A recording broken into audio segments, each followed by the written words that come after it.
As décadas de 1930 e 40 foram um período de grande dor para o povo chinês. Explorado por quase todas as grandes potências estrangeiras por décadas, sua vasta população era em grande parte empobrecida, e com o colapso da dinastia Qing, em 1911, que governou o país desde meados do século XVII, a instabilidade política dividiu o país em facções. Então, é claro, veio a Segunda Guerra Mundial. A ocupação japonesa da China viu atos de brutalidade contra a população chinesa, que seriam considerados bárbaros até mesmo pelos padrões da Idade das Trevas. Então veio a Guerra Civil, terminando em 1949, quando o presidente Mao emergiu vitorioso e o comunismo governou o país. A recém-fundada República Popular da China encontrava-se em uma posição precária, esgotada por anos de guerra e conflito. O país era agora um lugar de paz, e paz era agora um lugar de paz e paz. O país estava agora em desacordo com um Estados Unidos cada vez mais hostil, que era dominado pela mania anticomunista. Lembrando como os EUA derrotaram seu grande inimigo, o Japão, com bombas atômicas, o presidente Mao e os comunistas sabiam que precisavam de uma resposta para as superarmas da América, que logo não viriam apenas do ar, mas debaixo do mar. No episódio de hoje, vamos olhar para a história dos esforços da China para desenvolver a arma definitiva. Esta é a história dos dragões submarinos da China, sua força de perseguição de submarinos de mísseis balísticos armados com armas nucleares, ou SSBNs. Bem-vindo às Guerras do Mundo.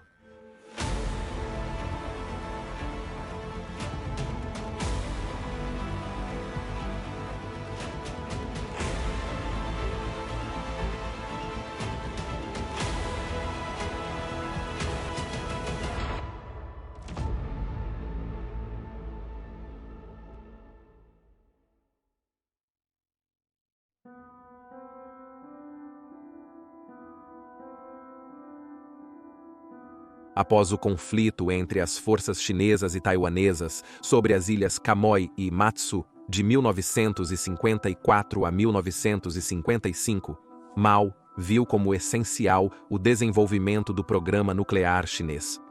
Nos anos seguintes, a China iniciou seu próprio programa nuclear. Nos próximos 5 anos, a China construiu suas primeiras instalações de enriquecimento de urânio, e depois um local de teste nuclear no Lago Salgado de Lobner, com a ajuda da União Soviética, que lhes forneceu assistência técnica, juntamente com bombardeiros médios, Tupolev-216 e mísseis de curto alcance, R-2. A China finalmente detonou sua primeira ogiva nuclear, em 16 de outubro de 1964, apelidada de Projeto 596, a bomba tinha um rendimento na região de 22 quilotons, amplamente equivalente ao homem gordo, lançado em Nagasaki quase 20 anos antes. Tanto os Estados Unidos quanto a União Soviética já haviam, neste ponto, desenvolvido armas significativamente mais poderosas e construído vastos arsenais delas. Então, o programa nuclear da China não era visto como uma ameaça intercontinental, mas sim ajudaria a consolidar a China como uma grande potência regional. Isso também ajuda a neutralizar as poderosas forças de porta-aviões da América, já que a China agora tinha a capacidade teórica de destruir um grupo de batalha americano inteiro com apenas uma bomba. Mas até mesmo Mao reconheceu que a China ainda era incapaz de realmente igualar o poder de fogo dos Estados Unidos, seja convencionalmente ou com seu pequeno, mas crescente, arsenal nuclear nos anos 60. Em vez disso, simplesmente ser o quinto jogador no jogo de chantagem nuclear proporcionou à China significativa influência diplomática na Organização das Nações Unidas e em quaisquer futuras negociações. E se a guerra com os Zinpri e Satimniwa realmente acontecesse, eles certamente poderiam contar com a ajuda dos soviéticos. Pelo menos essa era a crença da maioria dos envolvidos. Na verdade, enquanto Pequim e Moscou apresentavam uma frente unificada aos olhos do mundo, particularmente quando se tratava de questões asiáticas, como o crescente envolvimento da América no Vietnã, a realidade era que as duas superpotências comunistas estavam se tornando cada vez mais importantes para a China como um todo e como resultado do se desfazer. O problema era que a China estava acusando a União Soviética de lentamente se afastar do comunismo e de seu objetivo de liderar a revolução socialista contra as antigas potências imperiais, como os Estados Unidos. Agora, A China estava se preparando para assumir esse papel, e o mundo comunista ameaçava ser dividido em dois, em meio a uma grande luta pelo poder entre Pequim e Moscou. Em 1966, a China e a União Soviética romperam seus últimos laços remanescentes e agora começaram a se ver como potenciais adversários. Isso foi extremamente preocupante para a China por uma série de razões.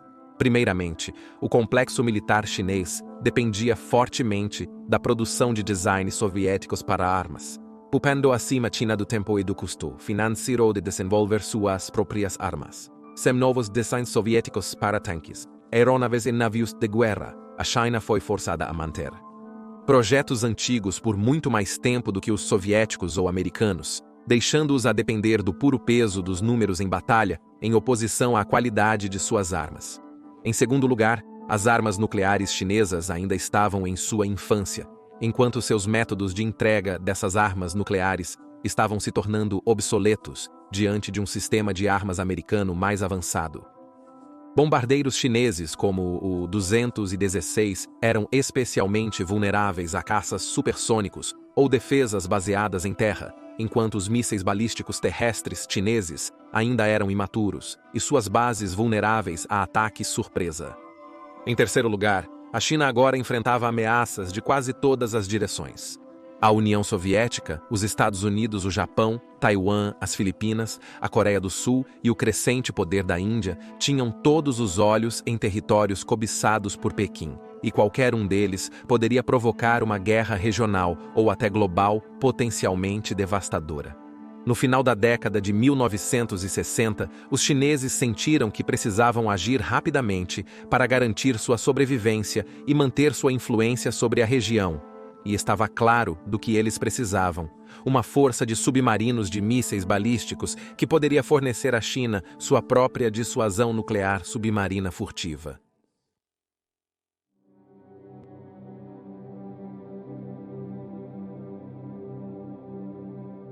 Até a década de 1980, a Marinha do Exército de Libertação Popular da China, a plano, estava principalmente focada em garantir suas próprias águas e interesses regionais. Como tal, focou em navios de guerra menores, operando mais perto da costa, conhecida como região litorânea, em vez dos navios de guerra oceânicos das chamadas marinhas de águas azuis, como os Estados Unidos. E essa filosofia se estendeu aos seus submarinos. A frota de submarinos de ataque da China nas décadas de 1950 e 60 dependia fortemente de designs soviéticos movidos convencionalmente, que serviriam principalmente para proteger o continente chinês e os navios de guerra predominantemente americanos, japoneses ou taiwaneses. A China imaginou sua frota de submarinos de mísseis balísticos trabalhando de maneira semelhante, operando na região do Mar do Sul da China, oferecendo uma capacidade nuclear de segundo ataque, caso a China seja atacada primeiro.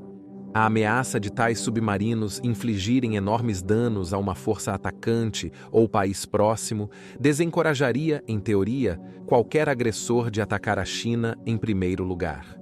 Os soviéticos, como parte de sua assistência ao programa nuclear chinês, antes de 1966, auxiliavam o plano a desenvolver uma força de submarinos de mísseis balísticos baseada na União Soviética. A frota de submarinos de ataque da China baseava-se na classe Project 629 da Marinha Soviética, conhecida pela OTAN como Classe Golfo. Era um design rudimentar de submarinos de mísseis balísticos, basicamente um submarino de ataque diesel-elétrico, Project 661, remodelado para transportar 3 tubos de lançamento vertical para mísseis balísticos, R-11 lançados por submarinos a combustível líquido. A frota de submarinos de ataque da China foi projetada para acomodar 3 armas altas. Tubos de lançamento. A vela do Project 661 teve que ser ampliada para o míssil caber no casco. Mesmo após os soviéticos incorporarem o submarino em 1958, a classe era vista como solução temporária até a implementação de designs mais avançados. Para disparar seus mísseis nucleares, o submarino tinha que emergir e prepará-los para o lançamento, durante o qual eles poderiam ser detectados e atacados. Porém, crucialmente, o alcance do submarino, movido à energia convencional, era limitado pela quantidade de combustível que podia carregar. Seu tempo submerso também era limitado pelo tempo que suas baterias elétricas durariam, e quando estavam esgotadas, o submarino teria que emergir ou estender um snorkel para fornecer ar para os motores diesel funcionarem por muitas horas, carregando as baterias. Qualquer método ameaçava expor o submarino à destruição. Dadas essas limitações, e com designs nucleares superiores no quadro de desenhos, houve pouca oposição à venda para a China da tecnologia para fabricar o projeto 661 em 1959. A China apelidou o submarino de tipo 6631 e o trabalho na primeira classe começou no estaleiro de Dalian em 1960 com a assistência dos soviéticos, que reservaram um segundo exemplo para o plano de sua própria ordem de produção. No entanto, devido aos problemas entre Pequim e Moscou nos anos 60, os soviéticos nunca entregaram o submarino que estavam construindo, e a construção do exemplo chinês diminuiu para um rastejar, levando 6 anos para ser concluída. Dado o número de Amurada 1101, o primeiro submarino de mísseis balísticos da China deslocou 2.794 toneladas na superfície e tinha quase 99 metros de comprimento. Além dos 3 tubos de lançamento vertical para SLBMs, o submarino também possuía 6 tubos de torpedo de 533 milímetros, que seriam usados principalmente para defesa contra navios de guerra inimigos. A velocidade máxima na superfície era de 17 nós sob energia diesel e 12 nós submersos usando energia elétrica, embora tal velocidade produzisse uma enorme quantidade de ruído para os operadores de sonar hostis detectarem e drenaria as baterias extremamente rápido. No entanto, havia uma parte crucial deste submarino que os chineses não conseguiram adquirir dos soviéticos antes da divisão: os próprios mísseis.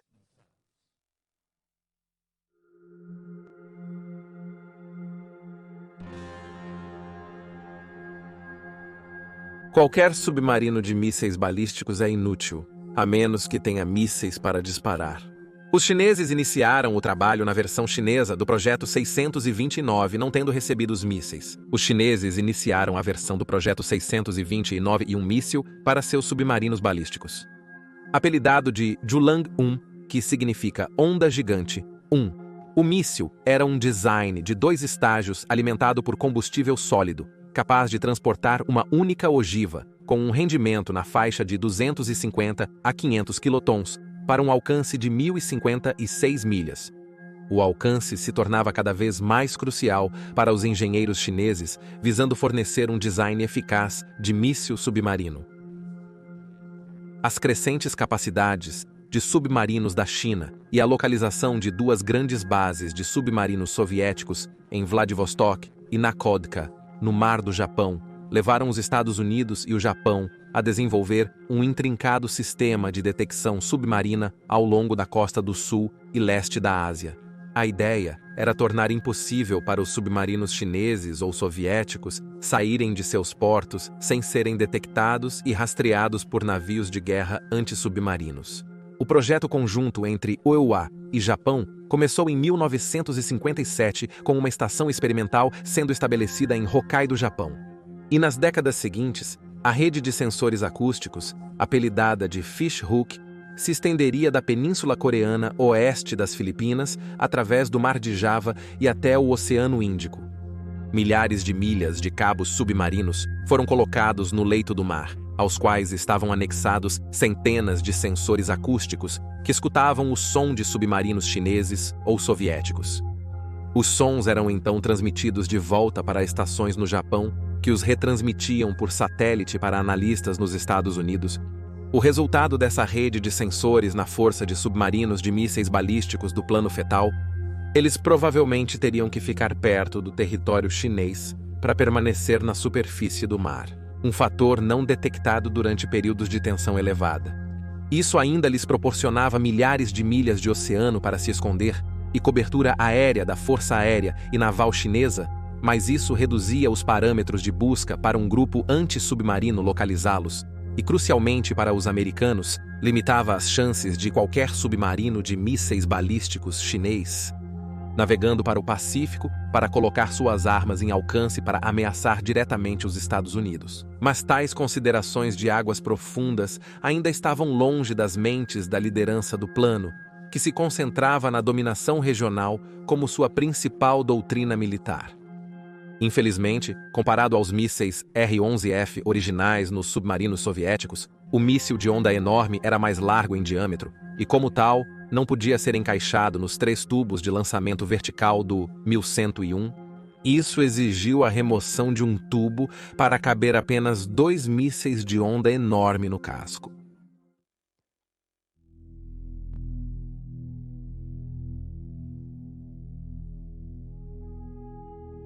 O 1101 saiu dos estaleiros configurado e pronto para testes em 1972, mas a essa altura, o plano já havia chegado à conclusão de que o design era inadequado para suas necessidades de uma classe operacional de submarino de mísseis balísticos.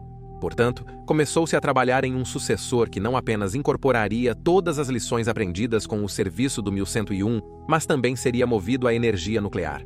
É difícil enfatizar o quanto isso foi um empreendimento para a indústria de construção naval chinesa. O primeiro submarino nuclear da China, o tipo 091, ainda estava em construção, e sem a assistência soviética, os engenheiros chineses tiveram que aprender quase tudo do zero.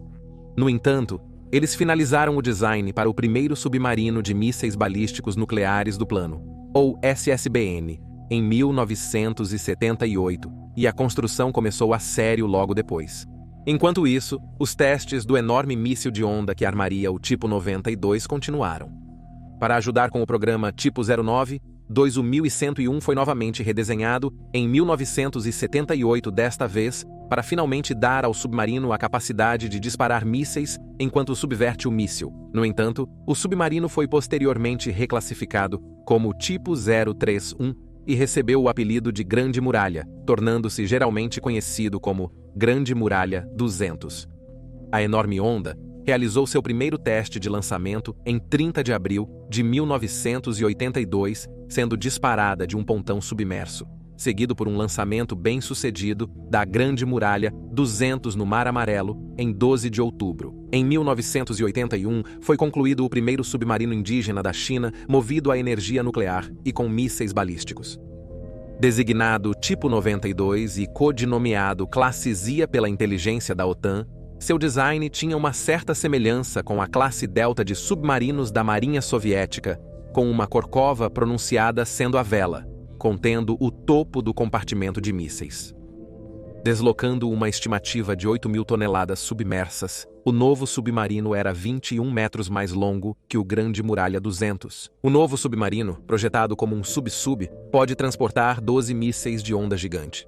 Uma figura relativamente modesta quando comparada com a classe George Washington da Marinha dos Estados Unidos dos anos 1960 e o mencionado Delta III soviético, ambos carregando 16 mísseis cada. A energia era derivada de um reator nuclear pressurizado que acionava 2 turbinas a vapor que geravam energia na ordem de pelo menos 58 megawatts, energia suficiente para alimentar quase 28.000 casas americanas por um ano hoje.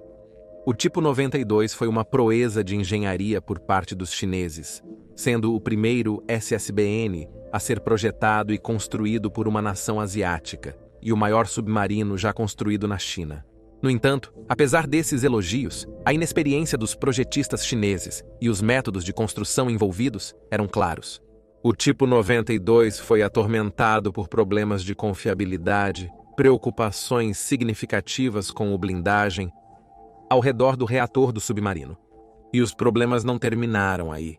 No dia 28 de setembro de 1985, o submarino foi ao Mar Amarelo para realizar seu primeiro teste da enorme onda.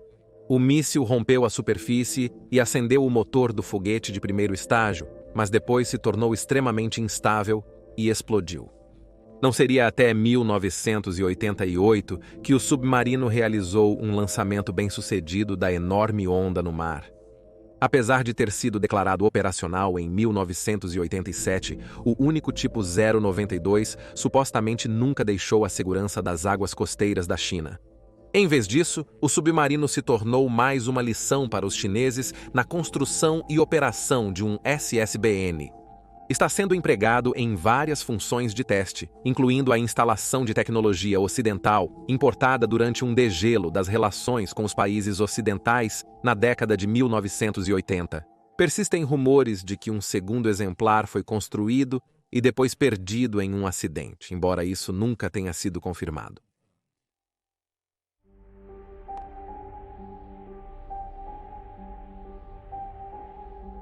À medida que os testes do tipo 92 e do míssil de onda gigante começaram na década de 1980, os chineses já estavam procurando produzir a próxima geração de SSBN e SLBMs para armá-los, sabendo que ambos os projetos, apesar de serem tecnologia chinesa de ponta, ainda eram inferiores aos equivalentes ocidentais ou soviéticos.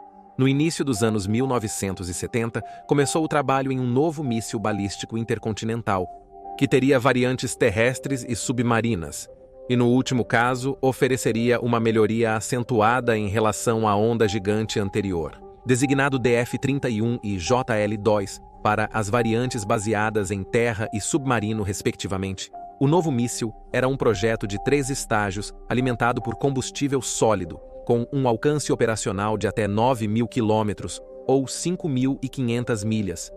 O motor do primeiro estágio realizou testes de disparo em 1983, mas à medida que a década avançava, o projeto seria redefinido para levar em conta a crescente experiência da China na área e a miniaturização das ogivas nucleares. Inicialmente, o JL-2, ou Enorme Onda 2, foi projetado para carregar uma única ogiva de 1 megaton. No entanto, ogivas menores permitiram que um míssil pudesse atacar vários alvos ou saturar uma área-alvo, tornando-os armas muito mais flexíveis e devastadoras. Conhecidos como veículos de reentrada com múltiplos alvos independentes, ou MIRVs, as armas também tinham a vantagem de serem mais difíceis de serem abatidas, após as ogivas individuais se separarem do veículo de lançamento. Os MIRVs já eram o principal componente dos sistemas SLBM ocidentais e soviéticos, e por isso a liderança chinesa exigiu seus próprios equivalentes. No entanto, isso atrasou muito o desenvolvimento da Enorme Onda 2. Ao mesmo tempo, estava em andamento o trabalho na próxima geração de submarinos nucleares chineses, incluindo o submarino de ataque, tipo 93, e o SSBN, tipo 94, que incorporariam as lições do problemático tipo 092. O tipo 94 teria configuração similar ao submarino anterior, mas seria novamente mais longo, com 135 metros e deslocando 11.000 toneladas. Armamentos nucleares com a corcova mais bulbosa significavam que a venda consistiria em 12 enormes mísseis da Onda 2. Tão alta era a prioridade das frotas de submarinos nucleares que na década de 1980 o plano desfrutava de aproximadamente 20% de participação do orçamento de defesa chinês total, um aumento significativo em relação às décadas anteriores. O plano também estava se expandindo para incluir navios de guerra maiores que finalmente permitiriam que ele navegasse rotineiramente fora de suas águas territoriais, criando a força de águas azuis que muitos almirantes chineses sonhavam.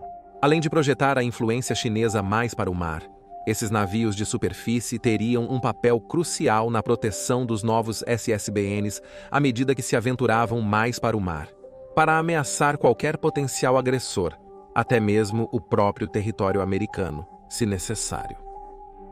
Mesmo no Ocidente democrático, as marinhas nucleares são de poucas palavras acerca de seus programas nucleares por razões de segurança óbvias. Então pode-se imaginar quão difícil pode ser obter informações confiáveis sobre o programa chinês.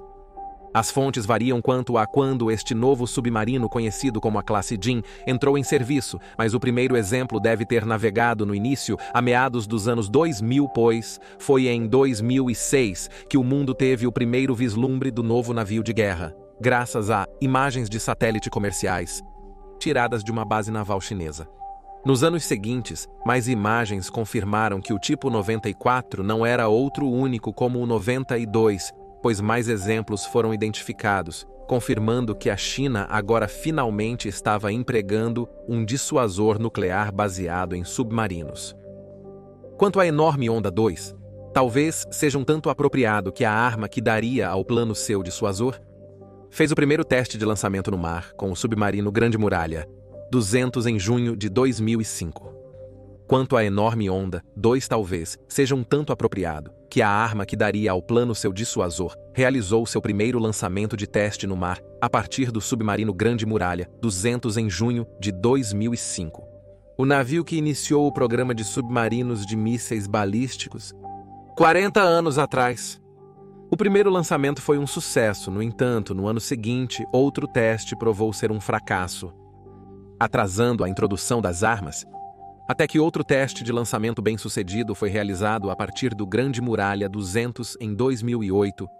O Grande Muralha 200 foi testado em 2008, criando confiança para testar o míssil no tipo 94 em 2009. Para agora testar o míssil a partir do tipo 94 em 2009. Um teste bem-sucedido, e confirmou que os submarinos da classe Jin e o enorme Onda 2 poderia ser declarado um sistema de armas operacional em 2010. Em 2010, um sistema de armas operacional. Na década seguinte, pelo menos 6 Type 94 operacionais. Com o plano beneficiando os chineses, a capacidade de fornecer um contínuo dissuasão nuclear no mar semelhante àquela desfrutada pelos EUA, Rússia, Reino Unido e França. O tipo 94 poderia, assim, abranger o espaço aéreo global. Os Sangat-4 também se aventuraram mais longe no mar do que o tipo 92 jamais fez, e realizaram patrulhas destinadas a demonstrar que o plano agora tem um alcance verdadeiramente global, com o arsenal de enormes ondas do submarino, capazes de atingir cerca de 75% dos Estados Unidos continentais, a partir de ilhas a leste do Japão. Os JL-2 podem manter sua única ogiva de 1 megaton se necessário, mas cerca de 3 ogivas menores cada uma, com um rendimento de até 150 quilotons, ou 7 vezes e meia a bomba de Nagasaki é mais provável, dando ao míssil um amplo escopo operacional. A orientação para o míssil também foi significativamente melhorada graças ao próprio sistema de satélites da China. A China também lançou uma variante melhorada, designada tipo 94A, exibindo uma saliência de compartimento de mísseis mais proeminente.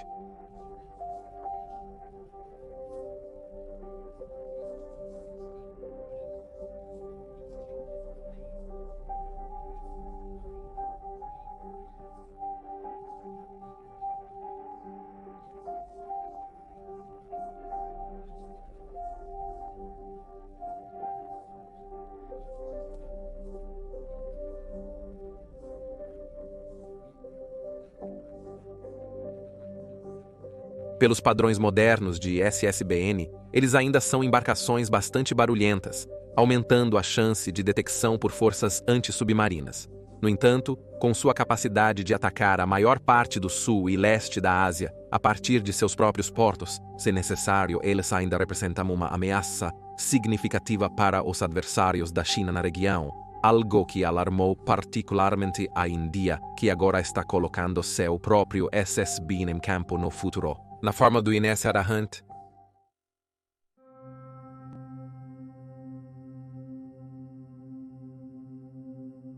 Contra o pano de fundo da crescente frota de submarinos chineses movidos a energia nuclear com mísseis balísticos, surgiu uma peculiaridade de design em 2008. A China começou a construção de um novo submarino menor de 6.000 toneladas com mísseis balísticos. Mas este novo navio dispensou a energia nuclear e voltou para o poder convencional de diesel e elétrico. Dado o caminho que o plano parecia estar com seus submarinos, essa foi uma decisão um tanto perplexa e fez muitas línguas balançarem no oeste. As especulações variavam desde o novo submarino ser um backup de baixo custo para o tipo 094 até a China pretender vender o design para o Paquistão como uma contraparte da Índia designado como o tipo 32, mas também se referindo à máquina para a China. Conhecido como classe Qing, o submarino é o maior submarino convencional a ser colocado no mar, deslocando 6.682 toneladas na superfície e se estendendo até 62,6 metros. O armamento consiste em 2 silos para SLBMs e 4 silos menores para o lançamento de mísseis de cruzeiro, e como o Grande Muralha 200 possui um disparo ventral para encaixar as armas no casco estreito. Desde que entrou em serviço em 2012, o submarino realizou uma grande variedade de tarefas de teste, o que levou à conclusão de que o verdadeiro propósito do navio era substituir o antigo Grande Muralha 200 por este navio de custo relativamente baixo para realizar tais tarefas. O programa de testes do navio até agora incluiu a avaliação de novos componentes, como os torpedos movidos a combustão e drones subaquáticos não tripulados. O submarino também testou compartimentos especializados para o transporte e implantação de equipes de forças especiais e um novo design de cápsula de escape, que será aplicado à próxima geração de submarinos nucleares chineses. Os testes de mísseis apoiam o projeto Hood Wave 3, o novo míssil antinavio lançado por submarinos de nova geração, destinado a combater submarinos antissubmarinos, o tipo 32, incluindo o submarino Cratigre apressado, Cume moléculas corretoras DORS e um novo sistema de mísseis, superfície-ar para destruir helicópteros antissubmarinos como o SH-60 Seahawk. O tipo 32 está melhor disponível para simular as missões submarinas de longa duração da frota nuclear, graças aos avanços nos sistemas de propulsão independentes de ar que permitem que submarinos convencionais permaneçam submersos por semanas a fio, uma perspectiva anteriormente impensável. Há 25 anos. Além disso, há o fato de que os submarinos convencionais são mais silenciosos do que os submarinos nucleares quando funcionam com suas baterias, e, portanto, são alvos mais difíceis para um inimigo. Com tudo isso em mente, ainda há especulação de que o tipo 032 poderia ser desenvolvido para uma unidade de linha de frente. Mas, se isso for verdade, faria da China a única potência nuclear a investir em submarinos de mísseis balísticos movidos a energia convencional.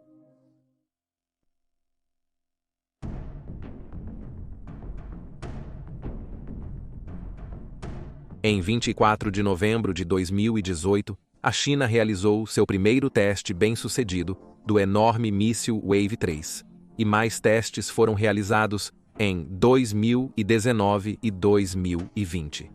Espera-se que o míssil seja declarado operacional em meados da década de 2020 e terá um alcance de 7.000 a 1.500 milhas, 2.000 milhas maior que o enorme Wave 2.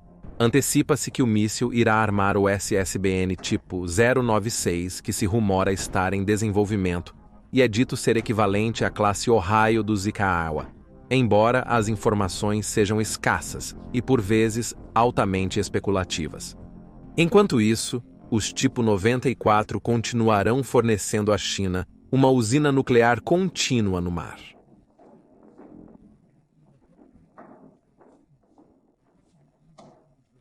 Dada a mania chinesa de espremer até o último segundo utilizável de seus sistemas de armas, mesmo quando eles já ultrapassaram suas vidas úteis, é provável que os tipo 94 continuem a funcionar por muitas décadas, ainda operando a partir de canetas de submarinos subterrâneos, como as da ilha de Hainan.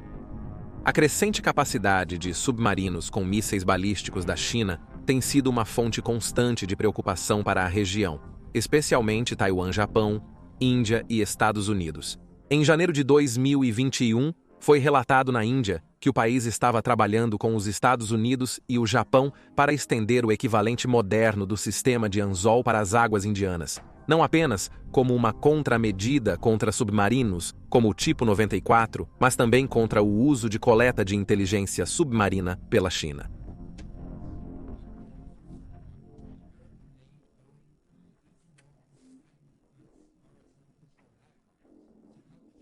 Conseguiu manter o...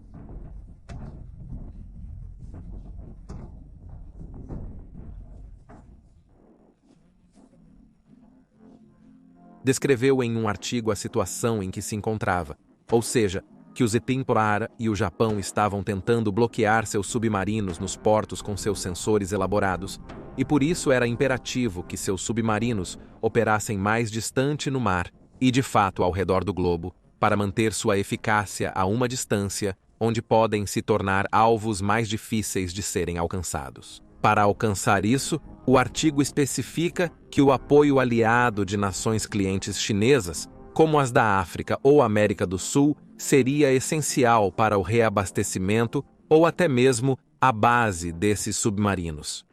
Este artigo continua a causar alarme entre os planejadores militares em Washington, que temem que, num futuro muito próximo, possam estar caçando submarinos chineses, não apenas no Mar do Sul da China ou no Mar do Japão, mas no futuro. O artigo menciona que os EUA e o Japão estão presentes no Pacífico Mediterrâneo e Atlântico,